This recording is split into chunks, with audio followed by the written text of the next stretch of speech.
everyone आज चाहिँ हामी यहाँ घुम्न आइरहेको छ यहाँनिर हेर्नुहोस् न यहाँनिर चाहिँ स्विमिङ पुल पनि छ हो यो चाहिँ तपाईँको होटल प्लस रिजोर्ट हो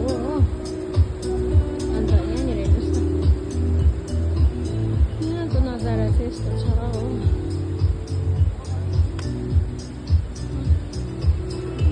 त्यहाँ रहेछ अब यहाँ हेर्दै आउनुहोस् मेरो रेस्टुरेन्टमा